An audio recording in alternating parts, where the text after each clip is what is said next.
protective o OA.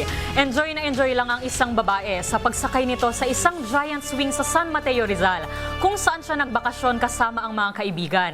Ngunit ang agaw eksena sa video, hindi siya, kundi ang isa sa mga kabarkada niyang tila mas kabado pa para sa kanya. Bagay na kinaaliwan ng mga netizen. Ang nakakatuwang tagpo, panoorin sa report na ito.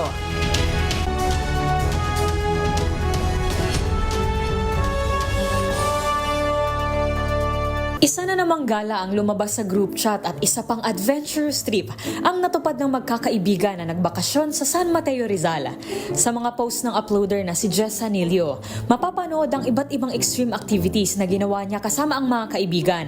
At sa mga video na ito, agaw eksena naman ang makakuha sa kanya ng isang kasamang kabarkada na nag-viral pa online. Sa video kasi kung saan enjoy na enjoy lang si Jessa sa pagsakay nito sa isang giant swing. Tila mas kabado pa ang kanyang kaibigan kung sigawan siya nito na kumapit sa lubid ng duyan. Mag-ingat ani ang dalaga para hindi ito madisgrasya dahil hindi raw nagpaalam ang mga ito sa kanilang mga magulang. Jessa, umawak ka!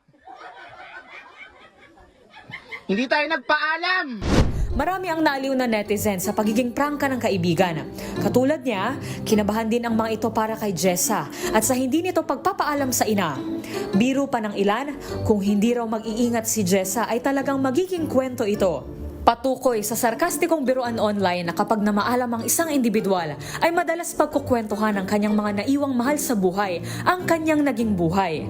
Sagot naman ni Jessa, ayos lamang daw dahil may magkukwento naman ito. Para sa DZRH TV, ito si Rose Babiera. Una sa Pilipinas, una sa Pilipino.